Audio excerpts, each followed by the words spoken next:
بسم اللہ الرحمن الرحیم صلی اللہ تعالی علیہ وسلم۔ صلاۃ و تسبیح کے حوالے سے حضور آقا کریم علیہ الصلاۃ والسلام نے اپنے چچا جان حضرت سیدنا عباس رضی اللہ تعالی عنہ کو فرمایا کہ اگر آپ سے ہو سکے تو یہ صلاۃ و تسبیح کی نماز روزانہ پڑھیں، اگر روزانہ نہیں پڑھ سکتے تو ہفتے میں ایک دفعہ نہیں پڑھ سکتے تو مہینے میں نہیں پڑھ سکتے تو سال میں ایک دفعہ نہیں پڑھ سکتے تو فرمایا زندگی میں ایک دفعہ اس کو پڑھ لیں، اس سے اگلے پچھلے ظاہراً باطناً جو چھپ کے کیے، واضح طور پر کیے، ظاہری گناہ باطنی سارے رب کائنات معاف فرما دیتا ہے۔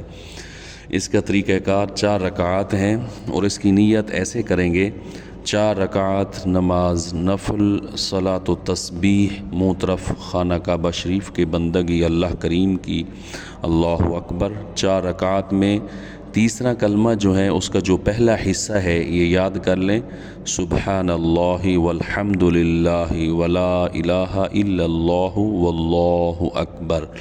یہ 4 رکعات میں 300 مرتبہ پڑھنا ہے، ہر رکعت میں 75 دفعہ پڑھیں گے۔ اس کی ترتیب یوں ہے: جیسے ہی اللہ اکبر کریں گے، ثنا پڑھیں گے، اس کے بعد 15 مرتبہ یہ تسبیح پڑھ لیں گے، اس کے بعد سورہ فاتحہ سورت ملائیں گے، اس کے بعد پھر 10 مرتبہ یہ تسبیح پڑھیں گے، یہ 25 مرتبہ ہو جائے گا۔ پھر رکوع میں جائیں گے، سبحان ربی العظیم پڑھنے کے بعد 10 مرتبہ یہ تسبیح پڑھیں گے، یہ 35 مرتبہ ہو جائے گا۔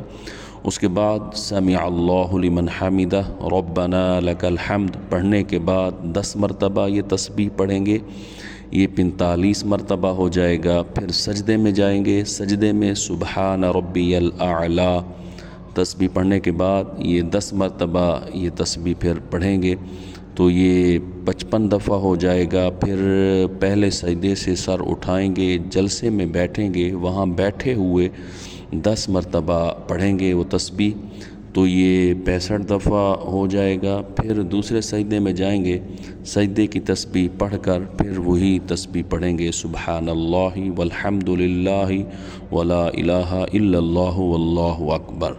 تو اس طریقے سے ایک رکعت میں 75 دفعہ ہو جائے گا۔ تو دوسری، تیسری اور چوتھی رکعت میں جب کھڑے ہوں گے تو سورہ فاتحہ سے پہلے 15 مرتبہ پڑھ کے پھر سورہ فاتحہ پڑھیں گے، پھر آگے ایسی ترتیب ہوگی جیسے آپ کو بتا دی ہے۔ تو یہ 300 مرتبہ ہو جائے گی۔ اس میں جو صورتیں پڑھنی ہیں، ویسے تو کوئی بھی صورت پڑھ سکتے ہیں، لیکن حضرت سیدنا عبداللہ ابن عباس رضی اللہ تعالی عنہ سے پوچھا گیا کہ اس میں کون سی صورتیں پڑھ سکتے ہیں، پڑھنا افضل ہے؟